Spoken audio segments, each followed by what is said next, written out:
অনির্বাণ, কি করছো তুমি সারাক্ষণ মোবাইলে এত খুটখুট খুটখুট? না, এই নাগরিকত্ব নিয়ে যে এত ক্যাচর ম্যাচর, এটা খবর হঠাৎ চোখে পড়লো।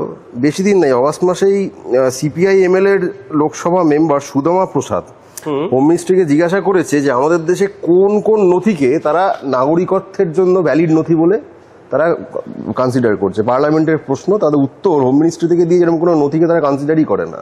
শুধু তাই নয়, আরো একজন সহনাগরিক তিনি একটি আরটিআই করে নরেন্দ্র মোদীর নাগরিকত্ব সম্পর্কে জানতে চাইলেন যে নরেন্দ্র মোদী কি ভারতের নাগরিক। ঠিক, তার উত্তরে আরটিআই জানাচ্ছে যে নরেন্দ্র মোদী জন্মসূত্রে ভারতীয়, বাই বার্থ ইন্ডিয়ান, তাই তার আলাদা করে কোনো নাগরিকত্বের প্রমাণ দেওয়ার প্রয়োজন নেই। তাহলে আমরা এত নাগরিকত্ব নিয়ে মাথা ঘামাচ্ছি কেন?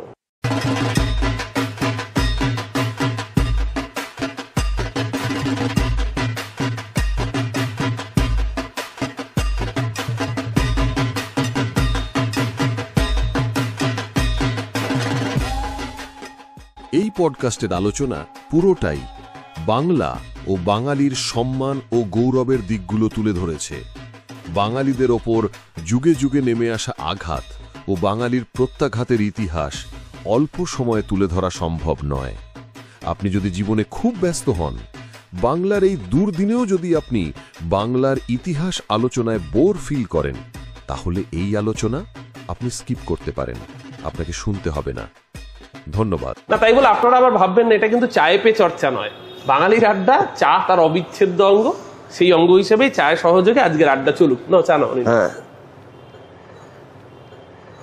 দেখো, নাগরিকত্বের প্রশ্নে একদম খুব ঠান্ডা মাথায় ভেবে দেখে, নাগরিকত্ব এবং অনুপ্রবেশ এই দুটো শব্দ রাজনীতির ময়দানে যখনই পাশাপাশি আসছে, ভারতে, গোটা ভারতবর্ষে একমাত্র একটাই জাতি বিপদের মুখে পড়ছে, সেটা বাঙালি। একদম। আর কোনো রাজ্যের, কোনো জাতির, কোনো মানুষ কিন্তু এই বিপদটা ফেস করছে না।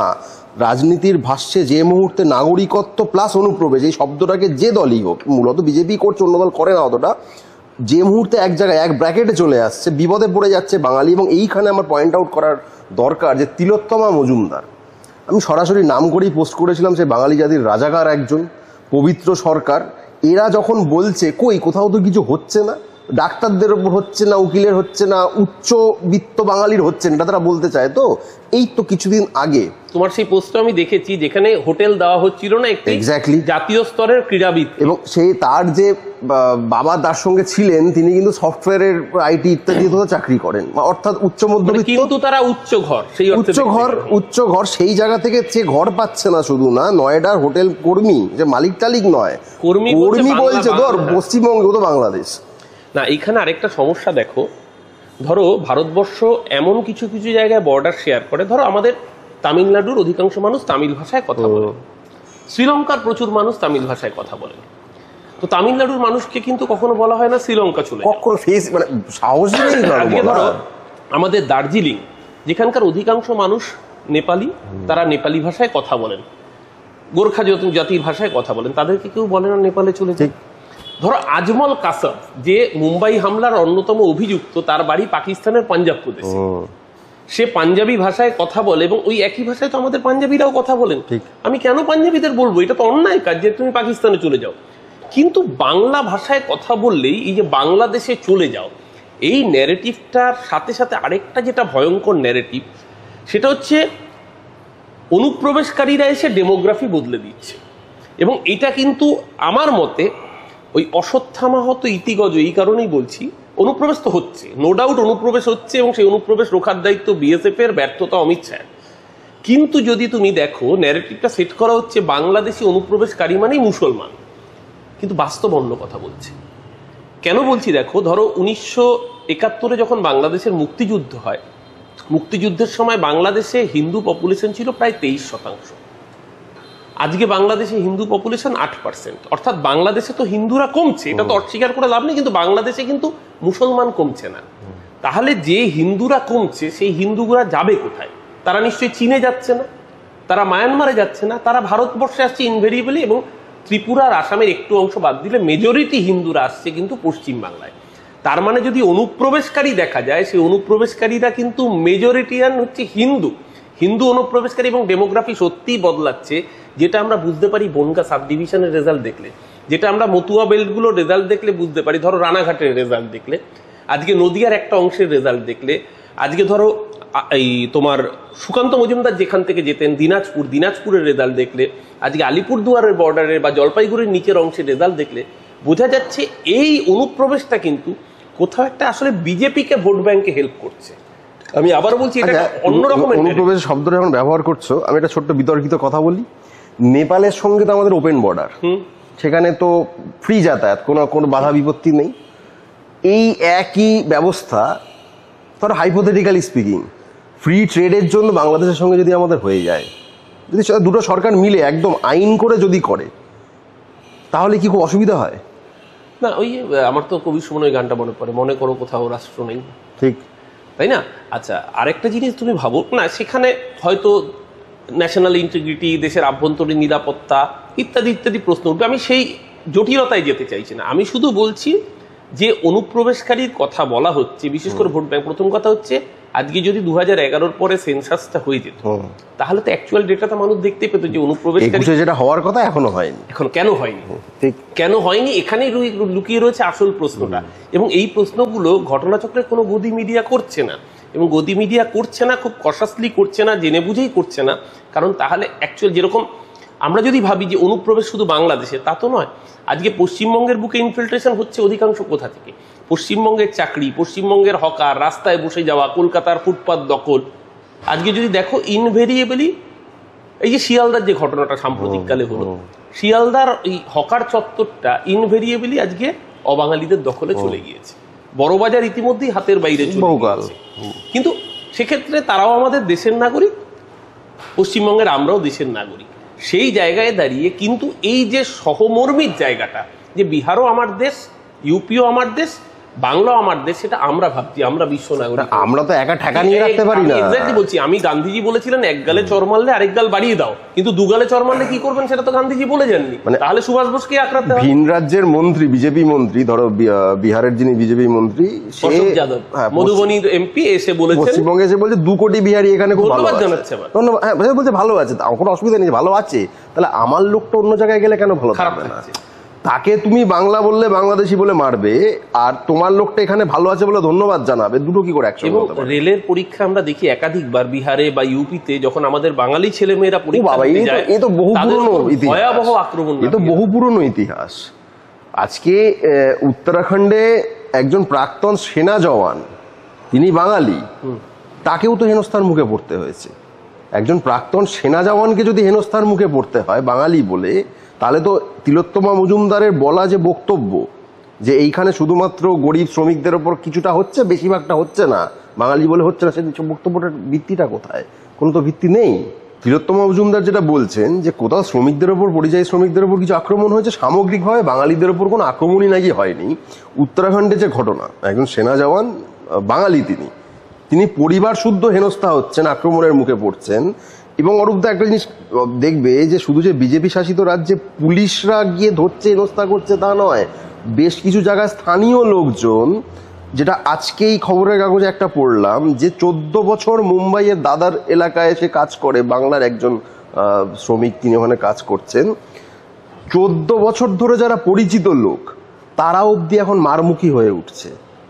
এই পরিবর্তনটা কি শুধুমাত্র এখানে, এই পরিবর্তনটার পিছনে একটা যেরকম পলিটিক্যাল একটা ব্যাকগ্রাউন্ড আছে, সেটা মানুষের সামনে আগে ক্লিয়ার করা প্রয়োজন। এটা আমার মনে হচ্ছে, আমি ভুল হলে দর্শক আপনারা বলুন। উড়িষ্যা আমাদের দীর্ঘদিনের প্রতিবেশী, মানে যে কোনো বাঙালির জন্য অন্যতম প্রিয় ডেস্টিনেশন হচ্ছে দীপুদা। আমরা কথায় কথায় বলি দীঘা, পুরী, দার্জিলিং। পুরী ছাড়া বাঙালি ভাবা যায় না। এত বছর আমরা পুরীতে গেছি, এত বছর আমরা বালেশ্বরে গেছি, যে বালেশ্বর বুড়িবালামের তীরে বাঘাযতীন নিজের জীবনকে আত্মোৎসর্গ করেছিলেন, স্বাধীনতা সংগ্রামের ইতিহাসের সঙ্গে যে জায়গায় জড়িয়ে রয়েছে, সেখানে কিন্তু কোনোদিনও বাঙালির উপর এই অত্যাচার নেমে আসেনি। কবে থেকে নামলো? যতদিন নবীন পট্টনায়কের সরকার ছিল। উড়িষ্যা তো নবীন পট্টনায়কের সময় দীর্ঘদিন তারা শাসন ক্ষমতা চালিয়েছে। সমস্যা হলো গত 1-1.5 বছর ধরে, যবে থেকে মোহন মাঝির সরকার উড়িষ্যায় এলো, বলা ভালো কোট আনকোট বিজেপি সরকার একদম। প্রথম শুরু হলো বাঙালি ফেরিওয়ালা, তার আধার কার্ড দেখতে চাওয়া হচ্ছে, সে হিন্দু না মুসলমান সেটাও বড় কথা নয়। প্রথমে মুসলমান একজন মুর্শিদাবাদে মারলো, তারপর পুরুলিয়ার একজন হিন্দু তাকে মারছে। আধার কার্ডে যদি বাংলা লেখা থাকে, পশ্চিমবঙ্গের বাঙালি হয়, তার উপর অত্যাচার নামানো হচ্ছে বাংলাদেশে। এবং একটা বাচ্চা ছেলে কণ্ঠিধারী আমরা দেখি হ্যাঁ। সাইকেল নিয়ে, বাচ্চা কিন্তু সে, তাকে পর্যন্ত ছাড়ছে তার না। জিনিস লুট করা হচ্ছে। ঠিক একই দেখা গেল ঘটনার রেপ্লিকেশন মহারাষ্ট্রের ক্ষেত্রে। মহারাষ্ট্রে এর আগে শিবসেনা উদ্ধব ঠাকরের সরকার চলছিল, তখন এই ঘটনা আসেনি। একনাথ শিন্দে মিলিজুলি জোড়াতালি সরকার হলো, তখনও এই এক্সটেন্ট আসেনি মিলিজুলি সরকারে। যেই মুহূর্তে বিজেপির হাতে একক ক্ষমতা চলে যাচ্ছে, সেই মুহূর্তে মহারাষ্ট্র, হরিয়ানা একই জিনিস হচ্ছে। যে কটা বিজেপি শাসিত রাজ্য, সেখানে এই অত্যাচারের মাত্রা লাগাম ছাড়া। এবং এটাই প্রমাণ করছে যে বিজেপি আসলে বাঙালিকে ভয় পায়, বাঙালির মেধাকে ভয় পায়। কারণ বিজেপি আন্দামানের সেলুলার জেলের নাম সাভারকারের নামে রাখে, যেই সেলুলার জেলের 71% মানুষ বিপ্লবীরা এই বাংলার মাটির থেকে জন্মগ্রহণ করেছেন। এই বাংলা মানে কিন্তু আবারও বলছি দুই বাংলা মিলিত। এই বাংলা বা বাঙালির সঙ্গে বিজেপির শত্রুতার কারণটা কি? এটা তো একটা আদর্শগত শত্রুতা। আদর্শগত শত্রুতার কারণ বিজেপির বা আরএসএস এর ওদের যে হিস্ট্রি, সেখানে কোনো স্বাধীনতা সংগ্রামের অর্জন নেই। তার সেই গৌরব গাথার মধ্যে স্বাধীনতা সংগ্রাম বিষয়টাই উপেক্ষিত। কারণ স্বাধীনতা সংগ্রামে বিজেপি আরএসএস এর কার্যকর্তার সংখ্যা আবিষ্কার করতে গিয়ে বোধহয় আর্যভট্ট শূন্য আবিষ্কার করেছেন, এরকম একটা জোকস মার্কেটে আছে।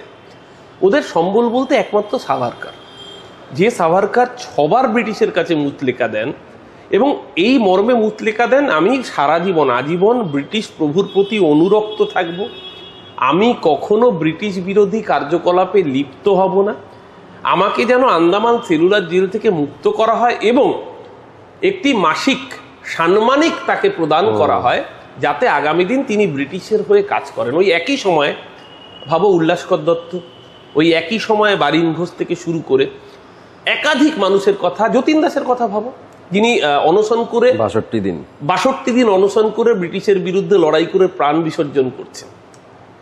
আসলে একটা জিনিস বুঝতে হবে, ব্রিটিশের বিরুদ্ধে লড়াইয়ে দেশ 4টে স্বাধীন সরকার পেয়েছে।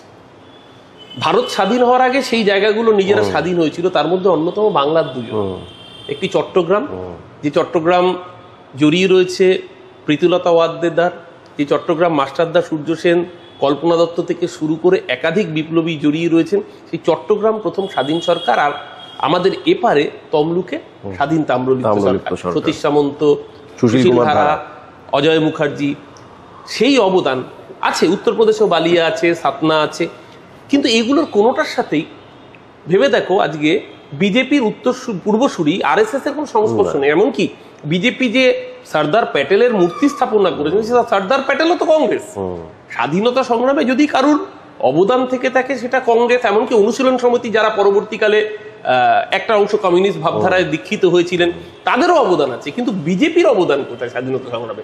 খুব স্বাভাবিকভাবেই বাঙালি যখন এই প্রশ্নগুলো তোলে, আর বাঙালির মেধা, বাঙালি ভারতবর্ষকে নোবেল দিয়েছে, রবীন্দ্রনাথ প্রথম নোবেল, পরবর্তীকালে এই বাংলা 5টা নোবেল দিয়েছে দেশকে, অস্কার দিচ্ছেন দেশকে সত্যজিৎ রায়, রামন ম্যাগসাসাই থেকে শুরু করে একাধিক পুরস্কার বাংলার হাত ধরে আসছে।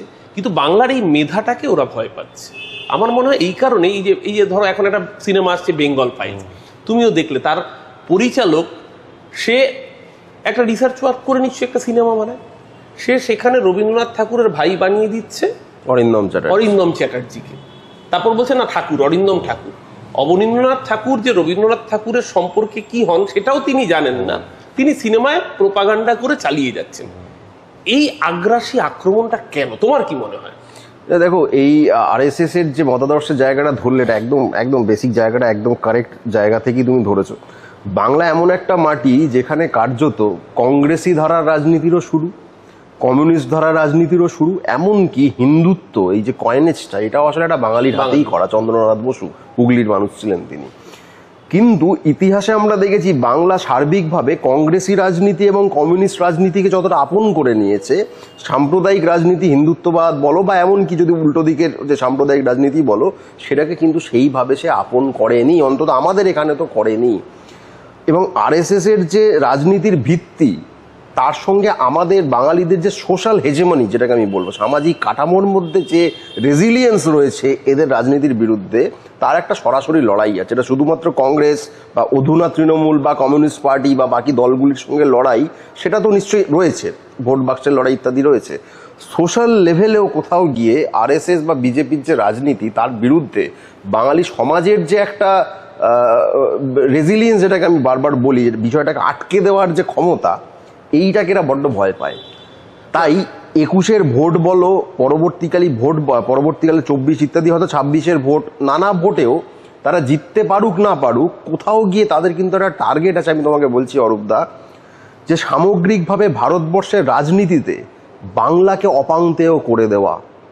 আগামীতে কিন্তু জনসংখ্যার নিরিখে ডিলিমিটেশন, আসন পুনর্বিন্যাসের যে প্রজেক্ট আগামীতে আরএসএস বিজেপি আনতে চলেছে, সেটা যদি তারা তাদের মতো করে করতে পারে, দক্ষিণ ভারত এবং বাংলা, উত্তর পূর্ব ভারতকে তো এমনি খরচের খাতায় ধরে নেওয়া হয়, বাংলা এবং দক্ষিণ ভারত কিন্তু সম্পূর্ণভাবে ইররিলেভেন্ট হয়ে যাবে।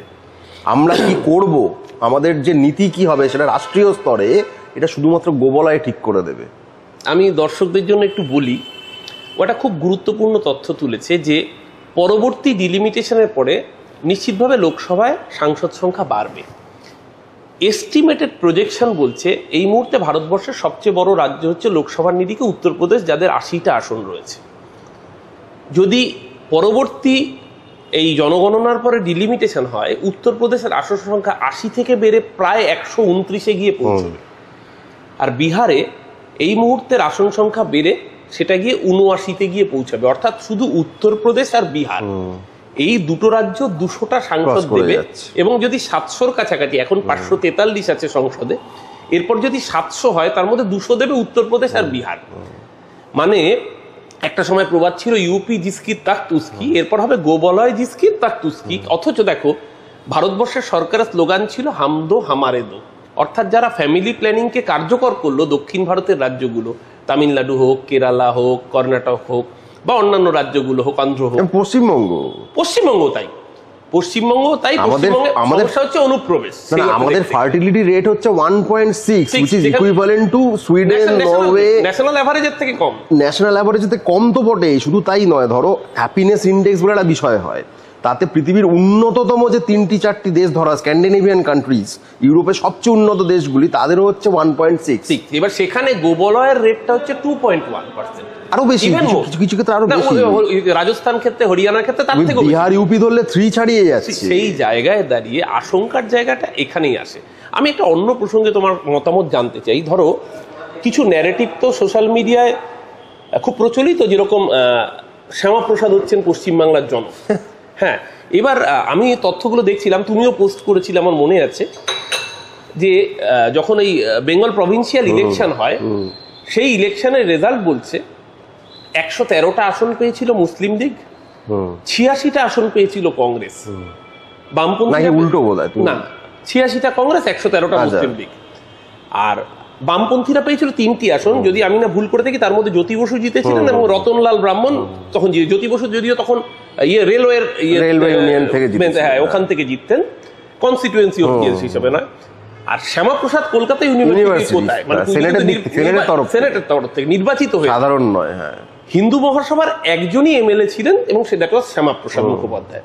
তাহলে এই যে বিজেপি প্রচার করে যে শ্যামাপ্রসাদ হচ্ছেন পশ্চিমবঙ্গের জনক, কারণ তিনি ভারতভুক্তি করেছেন, আমার বক্তব্য যে 223 জন যে বিধানসভার মেম্বার, যে লেজিসলেটিভ অ্যাসেম্বলি তৈরি করেছেন, তাতে একজন মাত্র বিধায়ক, তিনি কি করে একটা প্রস্তাবই দিলেন, আর কি করে সেই প্রস্তাবটা পাস করালেন? দেখো, এইটা এতটাই মিথ্যা প্রচার। সত্যি কথা বলতে, সেই সময় 40s-এর রাজনীতিতে বাংলা তো তখন অত্যন্ত গুরুত্বপূর্ণ গোটা ভারতের নিরিখে। হিন্দু মহাসভার অ্যাজ সাচ কোনো প্রভাবই নেই, এটা প্রথম বুঝতে হবে। এমনকি কমিউনিস্ট পার্টির 3টি বিধায়ক ছিল, তাদের রাজনৈতিক প্রভাব এদের থেকে অনেক বেশি ছিল, এবং সবচেয়ে বেশি প্রভাব ছিল কংগ্রেসের এবং মুসলিম লীগের। যে মুসলিম লীগকে এরা এত গালি দেয়, তার মন্ত্রিসভায় শ্যামাপ্রসাদ নিজে গিয়ে বসেছিল। আচ্ছা, নেহরুকে গালি দেয় তো, তার মন্ত্রিসভাতে যায়নি। আচ্ছা, যদি আমি ধরে নিই যে এই ব্যক্তি ভারতভুক্তি ঘটিয়ে হিন্দু বাঙালির ত্রাতা হয়েছিলেন, তাহলে যে সময় উদ্বাস্তুদের স্রোত অত্যন্ত খারাপ সময়ে তারা দেখছেন, তখন তিনি এখানে ছিলেন, তিনি তখন কাশ্মীরে চলে গেছে। তাহলে ওই সময়ে দাঁড়িয়ে কংগ্রেসের যারা রাজনৈতিক কর্মকর্তা, কমিউনিস্ট পার্টির যারা রাজনৈতিক কর্মকর্তা, তারা উদ্বাস্তুদের পাশে দাঁড়িয়েছিলেন। না, এইখানে কমিউনিস্টদের রোল নিয়ে আমার একটু দ্বিমত আছে। দ্বিমত থাকতে পারে, আমি কোন জায়গাটা দ্বিমত সেটাও একটু বলে নিই। সেটা হচ্ছে যে যখন ওপার বাংলা থেকে মানুষ শরণার্থীর ঢল আসছে, তখন তোমার মনে থাকবে যে আন্দামানে বলা হয়েছিল তাদেরকে রিহ্যাবিলিটেশনের জন্য। তখন তাদেরকে বোঝানো হয়েছিল যে কালাপানি সেখানে গেলে ভয়ঙ্কর বিপদে পড়বে, তাদেরকে দ্বন্দ্বকারণ্যে টেম্পোরারিলি রাখা হচ্ছে, বাম সরকার ক্ষমতায় আসলে তাদেরকে রিহ্যাবিলিটেশনের জন্য কাজ করা হবে। অথচ তখন যদি তাদেরকে আন্দামানে সেটেল করা হতো তাহলে আজকে আন্দামান একটা সেকেন্ড বেঙ্গলি উপনিবেশ তৈরি থাকতো। বরং আজকে আন্দামানের অনেকটা জুড়ে কিন্তু তামিলরা রয়েছে, সেখানে দক্ষিণ ভারতের রাজ্যগুলোর মানুষ রয়েছে। আজকে দ্বিতীয় বাঙালি অধ্যুষিত জনপদ, একটা সময় মনোরঞ্জন ভক্ত আন্দামানের সাংসদ ছিলেন, দীর্ঘদিন বাঙালিদের ওখানে একটা প্রভাব ছিল, কিন্তু আরো বেশি প্রভাব থাকতো যদি সেদিনকে সিপিএম বা তদানীন্তন কমিউনিস্ট পার্টি, তখনও সিপিএম তৈরি হয়নি, ওই রাজনীতিটা না করতেন। সমস্যাটা হলো রাম চ্যাটার্জি বোধহয় তখন সম্ভবত উদ্বাস্তু পুনর্বাসন মন্ত্রী ছিলেন, সিপিএম পরবর্তীকালে ক্ষমতায় এলো, যুক্তফ্রন্ট প্রথমে, তারপরে ৭৭-এর পরে তো সিপিএম। সেই সময় ওই উদ্বাস্তুরা দ্বন্দ্বকারণ্যের বিভিন্ন জায়গা থেকে, ছত্তিশগড় মধ্যপ্রদেশের জায়গা থেকে দলে দলে মুক্তির কথা ভেবে তারা ভাবলেন আমাদের সরকার এসছে, যে সরকার আমাদের পাশে দাঁড়াবে বলে, তারা চলে এলেন। বাম সরকার তাদেরকে গ্রহণ করতে রিফিউজ করলো। তারা বললেন সরকারি কাঠামো লাগবে না, আমরা নিজেদের কষ্ট করে নিজেরা লড়ে জায়গা তৈরি করব।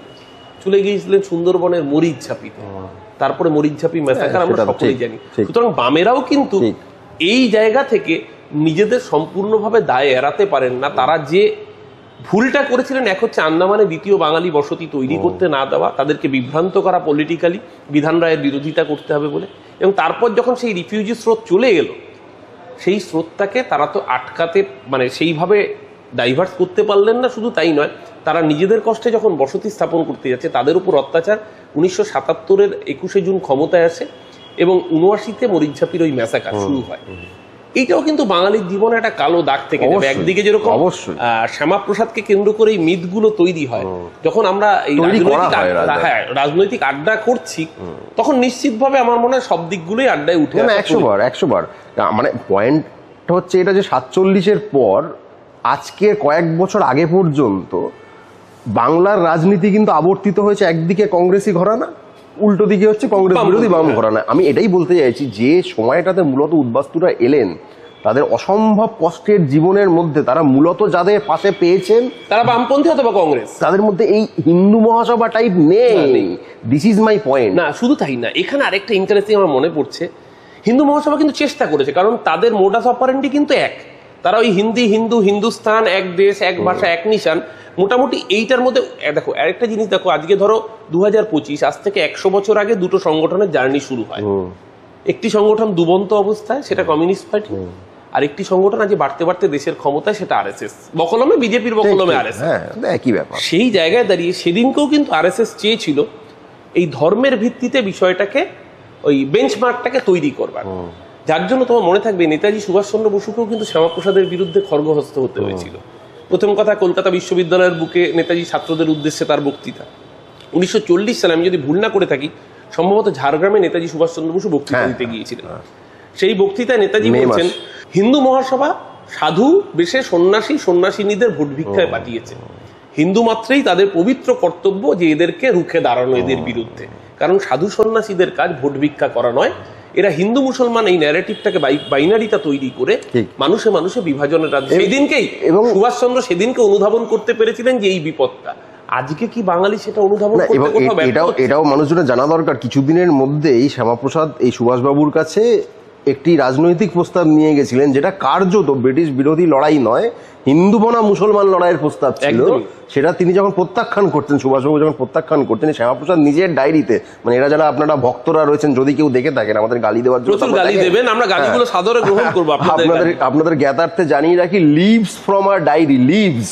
আপনার পড়াশোনা যাদের কম আছে তাদেরকে বানান করে বলছি, LEAVES, leaves from a diary, শ্যামাপ্রসাদের নিজের লেখা ডায়েরি। এটা আমি লিখে দিইনি, এটা ইরফান হাবিব লিখে দেয়নি, রমিলা থাপারও লিখে দেয়নি, এটা মমতা বন্দ্যোপাধ্যায় লিখে দেননি, এটা শ্যামাপ্রসাদ নিজে লিখেছেন। তাতে নেতাজি সুভাষচন্দ্র বসুকে ওই ভারতের মাটিতে, বাংলার মাটিতে দাঁড়িয়ে একজন দেশবিরোধী, দেশদ্রোহী, হিন্দু বিরোধী বলছে। এটা শ্যামাপ্রসাদ বলেছে। এবার দেখো, তুমি যেটা বলছো, আমি সব ছেড়ে দিলাম, বাকি সব ছেড়ে দিলাম। আমার খুব সহজ প্রশ্ন, সুভাষবাবুর পক্ষেও দাঁড়াবো, আবার শ্যামাপ্রসাদের পক্ষে দাঁড়াবো, এটা হতে পারে না। এইখানে একটা আমার ইন্টারেস্টিং ঘটনা মনে পড়লো। আমাদের রাজ্যের বিরোধী দলনেতা, আমি একটা লঘু আলোচনায় চলে আসছি, কারণ সব দর্শকরাই দেখছে, কাদের নাম বললাম সেখানে তুমি আগে নিয়ে চলে। কেন মজাটা মনে হলো, তোমার মনে থাকবে, যখন তিনি বিজেপিতে যোগ দেন, আমাদের রাজ্যের একটি অন্যতম বড় চ্যানেল এবিপি আনন্দ, সবাই জানো, সেখানকার সঞ্চালক সুমন দে তাকে 1:1 একটা প্রশ্ন করেছিলেন, ইন্টারভিউ নিয়েছিলেন। ইন্টারভিউ আমার এখনো মনে পড়ছে, কোট আনকোট, যদি সম্ভব হয় আমি দর্শকদের জন্য ওটা পরবর্তীকালে এখানে অ্যাডও করতে বলবো। সেই প্রশ্নটা ছিল যে আপনি একদিকে সতীশ সামন্ত, সুশীল ধারা, কারণ মেদিনীপুরের মাটি, কেন ওই কারণেই প্রসঙ্গটা টানলাম, সতীশ সামন্ত, সুশীল ধারা, অজয় মুখার্জি রাজনীতির ঘরানার কথা বলেন, এবং যেই রাজনীতিকে বিরোধিতা করেছিলেন শ্যামাপ্রসাদ এবং যারা শ্যামাপ্রসাদের বিরোধী ছিল, আপনি এখন যে দলের পতাকা ধরলেন শ্যামাপ্রসাদের উত্তরসূরি হিসেবে নিজেকে জাহির করছেন, আপনি শ্যামাপ্রসাদের পক্ষ নিচ্ছেন না সতীশ সামন্ত, সুশীল ধারার উত্তরাধিকার বহন করছেন? তাতে লিডার অফ অপোজিশন এই রাজ্যের বুকে, যদিও লোডশেডিং এ যেত সেটা অন্য প্রসঙ্গ, তার বক্তব্য ছিল আপনার যেমন প্রশ্ন করবার অধিকার আছে, আমার উত্তর না দেওয়ারও অধিকার আছে। আসলে ঘুরিয়ে বলতে পারেন এই প্রশ্নের উত্তর আমার কাছে নেই, কারণ আমি আসলে বেঈমানদের দলে নাম লিখিয়েছি। বাংলার বুকে আজও মুসলমান পরিবারে যদি কোনো পুত্র সন্তান জন্মায়, কোনো বাঙালি মুসলমান বা মা বা বাবা তার নাম মির্জাফর রাখেন না। আগামী দিন হয়তো বাংলার বুকে কোনো পুত্র সন্তান জন্মালে মা বা বাবা তার নাম শুভেন্দু রাখবেন কিনা, এই নিয়ে কিন্তু সেদিনকেই প্রশ্ন উঠে গিয়েছিল। এটাতে মনে পড়লো কেউ কিন্তু শ্যামাপ্রসাদও রাখে না। হ্যাঁ, এটা কিন্তু ঘটনা। সুভাষ নাম প্রচুর আছে ঘরে ঘরে এবং থাকবেও, শ্যামাপ্রসাদ নাম কিন্তু কেউ রাখে না। ঘটনা চক্রে মানে খুব সাম্প্রতিক অতীতে এখন আমাদের এই আলাপচারিতে শোনার পর অনেক অন্ধভক্ত উদ্যোগ নিতে পারেন। তাদেরকে খেয়াল রাখতে হবে, সুভাষ বসুকে দেশবিরোধী বলা লোকটা কিন্তু শ্যামাপ্রসাদ। এবারে আপনি ভেবে দেখুন যে এই নামের কি কনসিকুয়েন্স হবে সেটা কিন্তু না, এটা নিয়ে কোনো দ্বিমত নেই, কারণ আরএসএস তো সেই সময়ও দেশ বিরোধী ছিল, তারা তো ভারতের জাতীয় পতাকাকে স্বীকৃতি দেয় 100 তারা তো গেরুয়া পতাকা, সংবিধানকে তারা সংবিধানকে মানেনি। আজও তো ওই জন্যই তো বিজেপি আজও বলে 52 সাল তারা তেরঙ্গা তোলেনি সদর দপ্তর, কিবার চাট না। এইটা আবার কমিউনিস্টরাও তাদের সাথে একমত, কারণ এসএফআইও তাদের মেন 15ই আগস্টে তারা কিন্তু জাতীয় পতাকা 2014 অব্দি উত্তোলন করেন। দের আয় পর দুরস্তা ইদানিং কালে করছে, সেটা ভালো, দেরিতে হলেও বিলম্বিত বোধোদয় হলেও ভালো। কিন্তু এই আরএসএস ভারতের জাতীয় পতাকাকে স্বীকৃতি দেয়নি, ভাগোয়া ঝান্ডা, গেরুয়া পতাকাই তাদের পতাকা। এবং এই জন্যে বিজেপি আরএসএস এবারও স্লোগান তুলেছিল আপকি বার 400 পার, টার্গেট ছিল সংবিধান পাল্টে দেওয়া, বদলে দেওয়া, যে সংবিধানে আসলে সংখ্যালঘুর কোনো অধিকার থাকবে না। এই প্রশ্নই দর্শক মাথায় রাখবেন।